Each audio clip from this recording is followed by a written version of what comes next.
All right, everybody. Little bit different here to start the episode today. We've got an announcement. The boys are coming to Boston. That's right. The boys are coming back to Boston Monday night, March 31st. Put it on your calendars. We are going to be at the Harp on Causeway, right down by TD Garden, and we are going to be hosting an event in coordination with HBO Max for Celtics City. That's right. Celtics City is going to be airing at the Harp next Monday, March 31st. Myself, Greg, we're going to be down there. We're going to be doing a little bit of trivia. We're going to be doing some giveaways. We're going to watch Celtics City. Celtics play the Grizzlies that night. We're going to be hanging out. We're going to be having a couple drinks, mixing it up. Come down, hang out with us. And if you win trivia, you might have a chance to win tickets to an actual Celtics game. Greg, I'm pretty excited for this. How are you feeling about it? I'm excited to be coming back to the Bean, baby. This opportunity came to us, and it's a little complicated because it's your wedding weekend. But you have officially the coolest wife ever, Lorena. If you're listening, you are the coolest wife ever. So Will's honeymoon is going to be a one-day extravaganza, flying with his best man back to Boston. And we're going to be hosting this event, as Will said, in coordination with HBO Max in Celtic City. We will be at the Harp hanging out roughly from like 5 until the end of the Celtics game. So, if you're a listener of the pod, come hang out with the boys. We'll be there kicking it, just having a good time, hosting the trivia, and we're excited to be there. Yeah, it's going to be a good time. Come on out. We'd love to see you guys. Love to take some pictures. Love to talk some Celtics. Celtics are playing the Grizzlies that night. So like Greg said, we'll be there throughout the game. So come on down to the Harp Monday night, March 31st.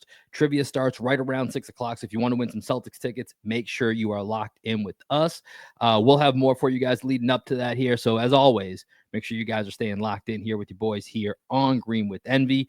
With that, let's get into the show today. Jason Tatum goes down in Sacramento. Baylor Scheierman continuing to shine. And Celtic City episode 4. We got a lot to get into here. So it's Green with Envy. You guys know the deal.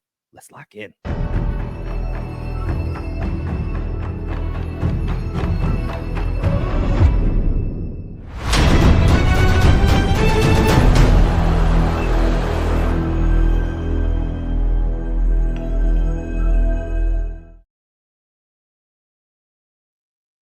What up, what up, what up? Welcome into another edition of Green with Envy. As always, this is your boy Will. We're checking in. How you doing? How you living? Joining me as he does each and every time, my best friend, co-host, and the coach of our podcast, the best man at my wedding, the officiant at a wedding last weekend, the man who loves love.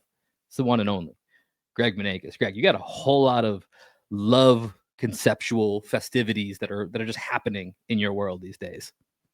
And I don't love anything more than I love Baylor Scheierman right now. I love Baylor Scheierman. Get this kid some minutes. The last 2 nights at Portland, at Sacramento, he plays 26 minutes at Portland, 28 minutes at Sacramento. And man, I just love this kid. I love everything he brings to the table. His ability. We weren't going to start with Baylor Scheierman. We're going to start with we're here. We're in it. We're in the mix. Let's do it. I just decided yesterday I wasn't even going to watch the game. Whenever Baylor Scheierman was in the game, I just watched Baylor Scheierman the whole game. I just wanted to see how he moved, when he cut, when he, rotated on defense. He was my main focus in that game yesterday. And I love all of his instincts, man. I love his tenacity on defense. He's, he has really good defensive instincts and plays angles well. So he's not the most fleet of foot, but he's really strong and plays great angles, right? So he's able to, stay connected, fighting over screens. I think he's a pretty good screen navigator. He loves crashing the boards. I just love seeing that dude flying. Even if he doesn't get the rebound, he's always involved. He's got a great nose for the ball, great passing instincts. Obviously came in billed as a high level shooter. We'll see how that translates into the NBA level. Willing. He shoots it confidently. Yeah. I mean, his last 5 games, he's made 12 threes. So that's big. 12 out of 24. So 50% last 5 games there. So Scheierman is awesome, and he reminds me, he's obviously nowhere near the defender that this guy is, but just in terms of like the grit that he brings, he reminds me a lot of Marcus Smart. So maybe a mix of, as I'm just thinking off the top here, maybe a mix of Marcus Smart and like Jonas Jerebko. I don't know. Okay. I mean, we're still figuring out. This is a new Yeah. relationship. We're still trying to figure it out. We see little bits and pieces. We're trying to put the whole picture together here. But on that shooting note, I did see this from Noah Dalzell earlier today. In March, the bench just in general has been shooting the lights out. Scheierman, part of that, 15 of 32, 46.9%. Hauser, 32 of 70, 45.7. Pritchard continuing to do what he does, 46 of 107 for 43%. So that just kind of adds to that.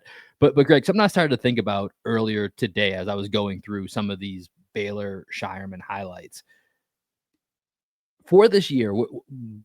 Where did you think there's any chance, or do you think there's any world that you could paint here as we head towards the playoffs in which he gets an opportunity in some form or capacity? Yeah, I think there would need to be an injury. I think fully healthy, he's not on the court. But I think if Hauser's down, I think you might see him in there. I think if, I guess anybody off the bench, really, if anybody has a nagging Right. injury, or if Porzingis goes down and we need to slide some people up, I think you could see a world in which Shireman, just because of his ability to dribble, pass, shoot, and defend, I think the fact that he's able to do all those things at a, pretty decent level, and then just like his willingness to compete. I think he's not a guy, from what I've seen, obviously in meaningless games, is he's not a Yeah. guy that is afraid to get his nose dirty, hands dirty, and really compete in there. And that's what you want to see, especially when you draft a guy as a first round draft pick who had multiple years in college. You're drafting him because you think he's an NBA ready prospect, right? And he clearly wasn't ready for the speed of the game, the physicality of the game early in the year. But I think from what we've seen, like even Drew Carter on the broadcast, Eddie House on the broadcast last night, were singing his praises. I think a lot of people are starting to kind of have their eyes opened. And the moment that actually really stood out to me, Will, in the second quarter of the game, towards the end of the second quarter, do you know what moment I'm going to speak of?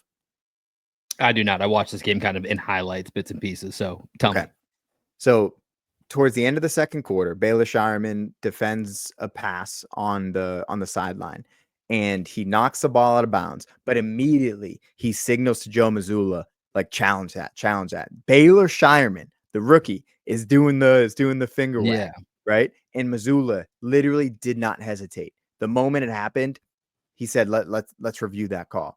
Just talking about trust that a coach has in a player, and to trust him in that moment. All right, if you think that it went off them, like, I'm gonna have your back, because it does seem like Mazzulla likes a lot of what Baylor Scheierman Mhm. on the basketball court, and that moment really stood out to me. Just Mazzulla, literally no hesitation, decides to challenge the call. The hustle mixed with the IQ feels very much like a Missoula type of guy, right? Like if we start to define like guys that are not obvious, stars, like who do we feel like is a Missoula guy? Mhm. Those feel like the traits that you need to be able to win Missoula over. And back to my question of did I think there's a world in which he makes an impact? I think you kind of laid out part of the scenario. I think for me, it's also last year and even going into this year, we were like, okay, maybe O'Shea Brissett is the changeup. If like we need more energy, we need something different. We were hoping maybe Jordan Walsh could be a little bit of that. Torrey Craig coming in, we were like, all right, maybe that's the answer. Maybe Baylor Scheierman is that guy. Now he does it differently. He's not athletic in the way that those other guys are that come in with energy, but his IQ, his hustle, his grit, it's almost what they bring, but less athleticism, more skill is kind of the way that I Mhm. look at it. And I wonder if you think of last year's playoff run, right? Like after the first two games in each of the first and second rounds, at least we're tied 1-1. We're kind of like, come on, guys, like we gotta defend home court. Like maybe there's a little juice missing. And a lot of times Peyton Pritchard, especially this year, has been the guy to pick that up. But we've said before, there's certain matchups we're a little bit concerned that maybe his size is going to be an issue. And, Mhm. the Magic are starting to turn it around a little bit. Yep. That could I'm be a keeping first my eye round on him. matchup, Keep an eye on the right? Bulls. There's a couple matchups out there that got some bigger guys. And so I think there's a world in which I wouldn't sit here and predict that Baylor Scheierman is going to play an important role in a game 6 in a series. But if it's a 1-1 series and it's game 3 and you're like, we need a little bit of juice and it's the end of the second quarter or, beginning of the third quarter, do we maybe see Joe switch it up with Baylor Scheierman? 2-3 weeks ago, I would have never even, that thought never would have even crossed my mind. Now I think it's at least plausible that there's a world in which, an injury and or some more juice needed, that Baylor Scheierman may be the guy with the juice that we call. I'm so excited, man. I didn't think we were going to have anything to watch over the last month of the season. And now I am tuning in for Baylor Scheierman minutes. Like last year when we were just clamoring for Joe to play Jordan Walsh just because we wanted something different to see. Right now Yeah, we're getting Scheierman. we're Like getting Scheierman clearly, the Scheierman he, experience. yeah, he's clearly outplayed Jordan Walsh. Like there's no Yeah, chance in hell Jordan Walsh makes an impact this year for this team. Probably will never make an impact for this team, as sad as it is to say. But I think with Scheierman, when you think about Bill Chisholm, by the way, had a great yeah, interview with Abby Chin. I love Chisholm and his wife. They were like clearly just fanning out over meeting Abby Chin. Like yeah. And like they she was like, make sure Joe knows that I'm obsessed with him. yeah, it was pretty great. But when you think about the future of this team, and obviously Chisholm is 6.1 billion, has a lot of money, but we're probably gonna need to move on from a guy like Sam Hauser. Like I think I heard Right. somebody say $10 million in actual contract, but it's like actually like $80 million of real money. Like Yeah. Sam Hauser is probably going to be a casualty before somebody like Jaylen Brown is a casualty, right? Right. Because you can just Right. slide Baylor Scheierman into that role and feel like, all right, we can get by without Sam because we've got Baylor, who might Yeah. not be as good of a shooter, but adds other things to the table that Sam Yeah. doesn't Because it's add, right? not And we 10 can, million to 3 million. It's like you said, 80 million to 30 million is kind right. of like with all the tax, Hmm. stuff that goes into it. And yeah, that's part of, I think, depending on if the Celtics win the title again this year or not. There's two very different paths I think this offseason takes. Because if they win, I just think you have to run it back. I just think they're like, all right, and that means Sam Hauser is probably gone. That's going to be where they try to save money. If they don't win, then I think they could talk themselves into, okay, we maybe trade a Drew Holiday or we see what KP looks like on the market. Like that's a Hmm. different conversation, and it's a different conversation for a different day. But the Shireman experience, I think, has been a really fun wrinkle in the season that we just weren't expecting. So really enjoying that. Something I didn't enjoy was seeing Jason Tatum go down last night. Now, Yeah. this It's tough. game was late night West Coast game, so this is what I woke up to was seeing Jason Tatum, who I watched until about the middle of the third quarter, so it was like probably like right before this happened, and then I was like, all right, this is good to go here, and I was watching the end of the Celtics City documentary from last night, which we'll talk about, and I was like, all right, we're up by 20, we're good. I didn't need to go back and like kind of check into the game. Then this morning I was like, oh shit, I did not see this last night. Tatum goes up for a three in the left wing. Sabonis comes to close out, lands on Sabonis's leg. He gets called for a foul for being in the landing zone. Supposedly, it looks okay. He doesn't, as of right now, we're recording this Tuesday. It's about 4:25 here, Central Time. The update is just kind of like it's not, there isn't much of an update, but it doesn't seem serious. He wasn't in a walking boot, wasn't using crutches. Very slight limp was the report of him leaving. This is the type of stuff that it makes it really hard to watch down the stretch here, Greg, because this is the only thing from now until we play the Cavs or the Thunder, or even let's throw the Knicks in there. Let's throw in a few of these very high level quality teams. This is the only thing that can stop the Celtics. Is just not being healthy. And Jason Tatum is an Iron Man, always out there. Got to play the Tuesday nights in Charlotte. Like it sucks to see him go down like this, but hopefully it looks like the Celtics may have avoided anything long term, as Jaylen Brown also came back in this game too. Yeah, and Jalen didn't look great. They held him to 26 minutes, which I think was smart. I really think Yeah. Jalen's just trying to get to that 65 game mark. I don't think he probably should have been playing in that game based off of the diagnosis of his knee. Tatum's already at 66 games, so I would expect Tatum to sit for a couple games. But Jason Tatum's Yeah. crazy and just loves to play basketball, so who knows? We'll definitely see about that. One thing that it had me thinking of though is that the Celtics are 4.5 games back right now behind the Cavs, right? Sneaky, So there is sneaky. a Yeah. there's a chance that the Celtics could catch the Cavs, who are struggling a little bit right now. Cavs are only 6-4 in their last 10 games. Celtics are 9-1 in their last 10. So we've made up some ground there. And the question I have is, do you push a Jason Tatum? Do you push a Jaylen Brown and make the Cavs have to earn that 1 seed? Or do you say, you know what, we're cool with the 2 seed. We just need to prioritize health? Personally, I kind of want to see them push to the 1 seed because I don't want to go to Cleveland for a game 7 on the road, even though the Celtics have literally one of the best road records in NBA of all history time. this Yeah. year. I just would rather have that game at home. Your thoughts? I hear you. I'm probably good with the 2 seed and let's just be healthy. I think this is my biggest thing. Let's just be healthy. And then the other side of it is I this crossed my mind probably yesterday at some point, and I looked up the Cavs remaining schedule, and yeah, they're struggling. They lost 4 in a row before getting a win against Utah, but here's their remaining schedule, Greg, to try to make up 4.5 games.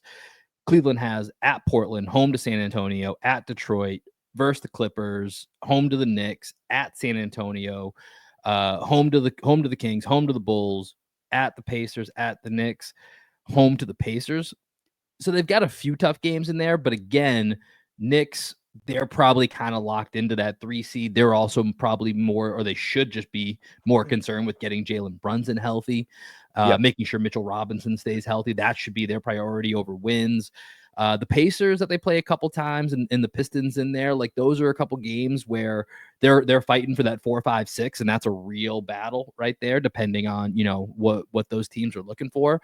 But there's a lot of easy. I mean, the Portland, San Antonio twice, Sacramento's in there, the Yeah, I mean, Bulls, Celtics even the basically have Clippers. to win out, right, to catch them. Right, that's my thing. If this was 2 games, I think I'd be more on your side. But 4.5 games for a team that has had one mini bad stretch all season and has had 2 winning streaks of 15 games or more, like that feels like a little bit of fool's gold to say, hey, we can still catch them. Like I just don't think Yeah. that's super realistic. And so for this team, I just think it always comes down to health. So let's put everybody, in bubble wrap as much as we can. And let's just get to April 19th, April 20th, whenever that first game is going to be. Mhm. Let's get there as healthy as possible, because if this team's healthy, I still think there's only one team that can really challenge them. That's it. Other than that, if they're healthy, there's only one team I think that can really actually beat them at full strength. Are you gonna say who it is? I assumed you knew it was the Thunder. Thunder are the only team I think that Okay. can beat. Like I still don't think the Cavs at full strength can beat the Celtics. So that's just Okay. kind of where I'm at, to the point where, and that's where, like, if we have to go game 7 on the road, so be it. The only time the Cavs have beat us, we've had 2 of our 5 starters out each time. So I don't Yeah, I know. think you've Cavs, you convinced got to me. show I it to think me. you've convinced me. Yeah. Rest the guys. Rest the guys. If Jalen wants to try and get to 65 games, let him get to 65 games. But even like the way he's playing right now, I don't know if he's I don't know if he's gonna even make getting all to NBA. 65, if he's going to make all NBA. Like it's going to Yeah. be pretty tough. But it stinks seeing Tatum go down because he did some really cool stuff last night. The pick and roll efficiency He's been continues to amazing. just yeah, it continues to go through the roof with the pick and roll efficiency, the playmaking, the finishing, everything about Jason Tatum this year is amazing. And then our guy Alex, who's in the studio right now, texted us the Jason Tatum one-legged three-pointer, which was pretty special stuff. And if Tatum decides to make that part of his repertoire, I thought it was kind of interesting that he did that the game after Matisse Thybulle kind of caught him from behind again on the Yeah. pick and roll. Like that's Tybulle's blocked Tatum on a like pick and roll contesting from behind more than I think anybody in the league, and they haven't even matched up that many times. But it seems like he gets Tatum like once a game every time they play. And it was just like this different wrinkle from Tatum. I don't know if he meant to do it. I don't know if he talked about it. I didn't stay up late enough to read the post game. I had a busy day, so I haven't seen if he talked about it. But it was just really cool to see, and to see him go down kind of stinks. Yeah. And so I saw this going around this morning. Was it a dirty play by Sabonis? Sabonis is just one of those dudes, man. He's just always like elbowing you. He's always putting his shoulder into you. He's got like this ginormous head that he just uses as a battering ram. So I think everything Sabonis does is just like a little bit dirty, but he's also just like a rhinoceros that's stuck in like a compact vehicle. So that's how I kind of see Sabonis. Yeah, I mean, I saw it as an unfortunate play. I didn't think it was like the Zaza where you land and then slide. Like that's the dirty play to me. This is just a foul in his landing spot, bad closeout. That's what a foul is a bad play. So to me, I didn't think anything of it, but I saw a lot of hate coming at Sabonis's way online this morning.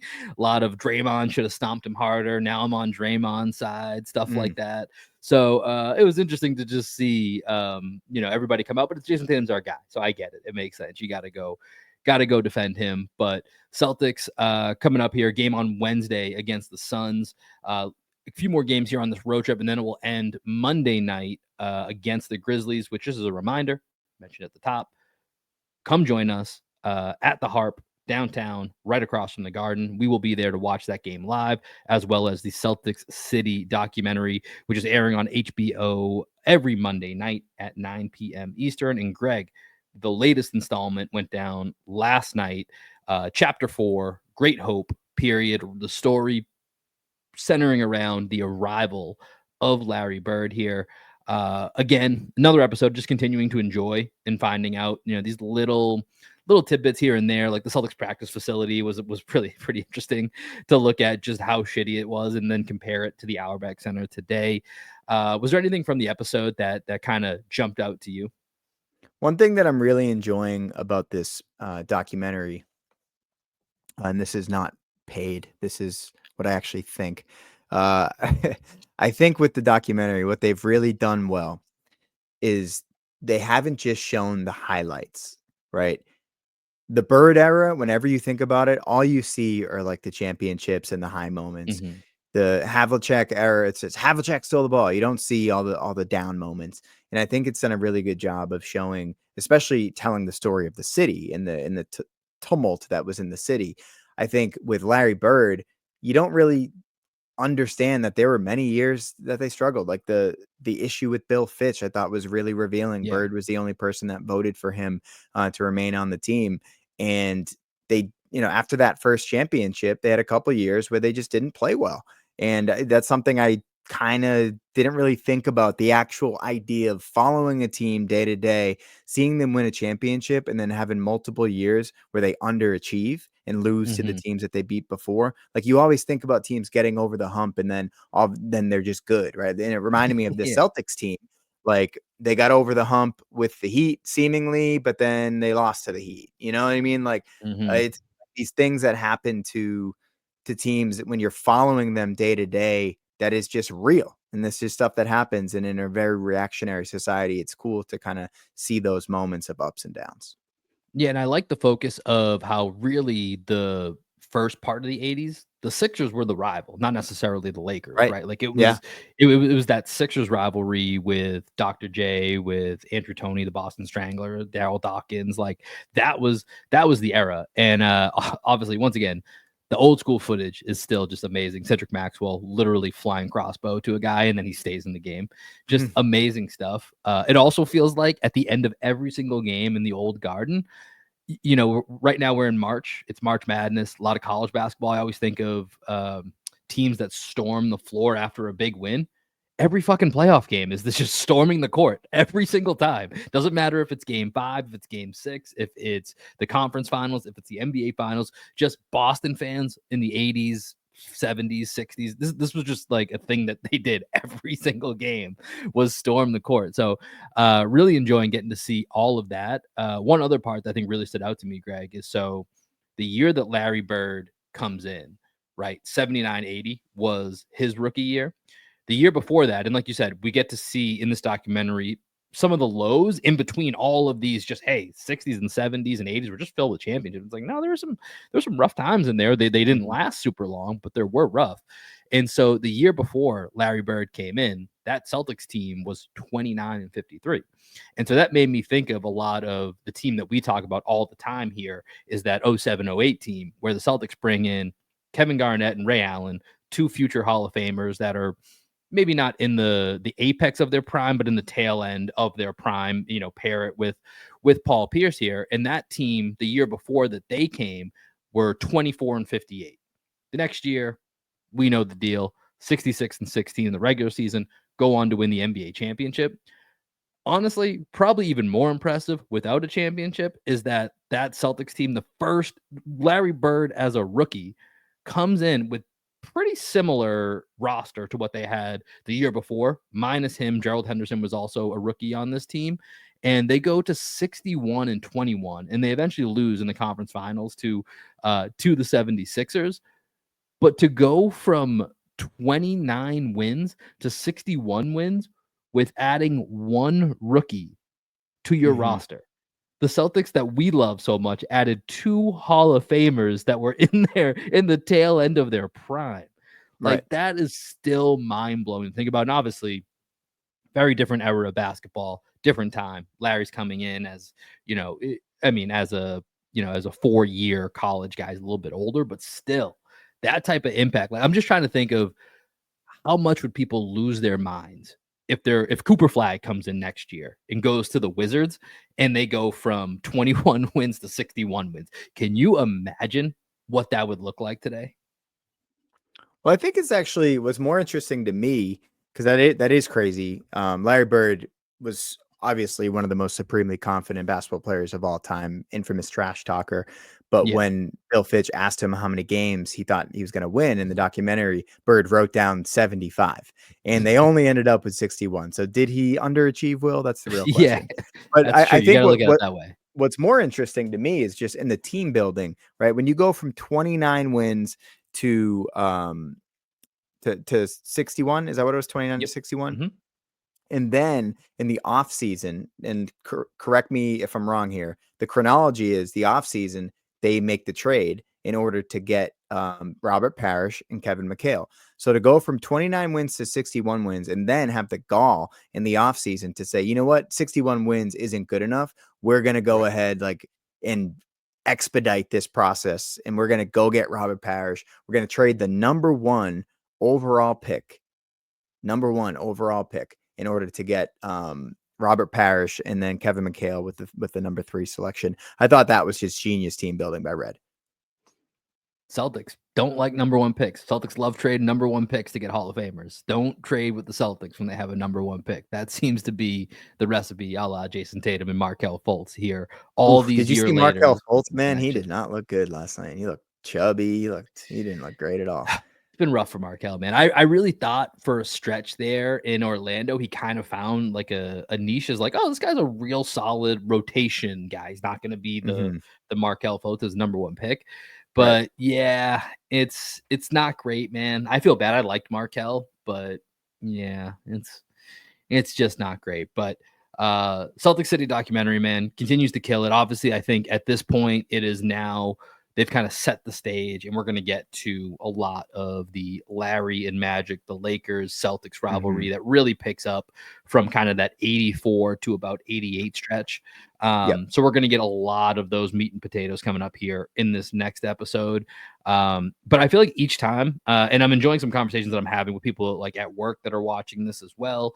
And everyone's like, I wonder what they're going to say about this or that. And like, I'm really curious to see how they're going to continue to keep on building this and the outside perspective. And what I mean by that is incorporating what is happening in the NBA and in the world outside of just the Celtics, I think is Right. a really well done world building part of this Mm-hmm. documentary that Yeah. should be given a lot of credit because it's not just singularly focused. Like there is obviously a lot of Celtic content, but there's a lot of content outside of that gets brought into this. And so I think that gives it this extra weight to it, right? That really helps it to land in the moments that you get to enjoy. So Celtic Yeah. City, Greg, any other thoughts on that? Yeah, I just excited that the episode that we get to host at the Harp is one of the best episodes. I was a little bit worried because when they told us, I didn't know what episode 4 was going to be about. I knew it was going to be about Bird, but I didn't know how much of the Bird era was going to cover. And I was like, damn, what follows the Bird era? It's the Len Bias or Reggie Lewis stuff. I was like, Yeah, it's gonna are get we real going to be heavy.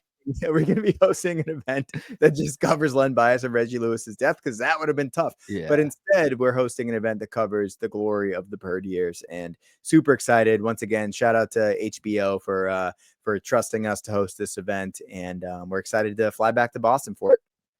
Yeah, could have been a real Irish funeral there, talking about Len Bias and Reggie Lewis. But yeah, that's just a reminder here. Once again, next Monday, March 31st, come join us at the Harp. 6 o'clock is when trivia is going to start. If you guys want to join us to make sure that you can try to win some game Celtics tickets, come in and join us, hang out with us. We'll watch Celtic City. We'll watch the Celtics Grizzlies. It's going to be a good time. We'll have some more promos going on to make sure you guys are aware. But that's going to do it for this episode here of Green with Envy. As Greg mentioned at the top, I'm getting married this weekend. Greg's the best man. So we are going to be a little bit busy here the rest of this week. However, as you know, by the fact that my wife is letting me leave right after the wedding to fly back to Boston to come hang out with those of you that are going to join us, we never leave you guys hanging. So we have an episode that is ready to go here, that is in the hopper, that will be airing here on Friday. So don't worry, we've got more content for you guys. So make sure, as always, you are locked in here to Green with Envy at Green Envy Pod, Instagram, Twitter, Blue Sky. Hit us up in our inbox, celticsnoise@gmail.com. Greg, that's gonna do it for this episode. Any final thoughts before we send the people out?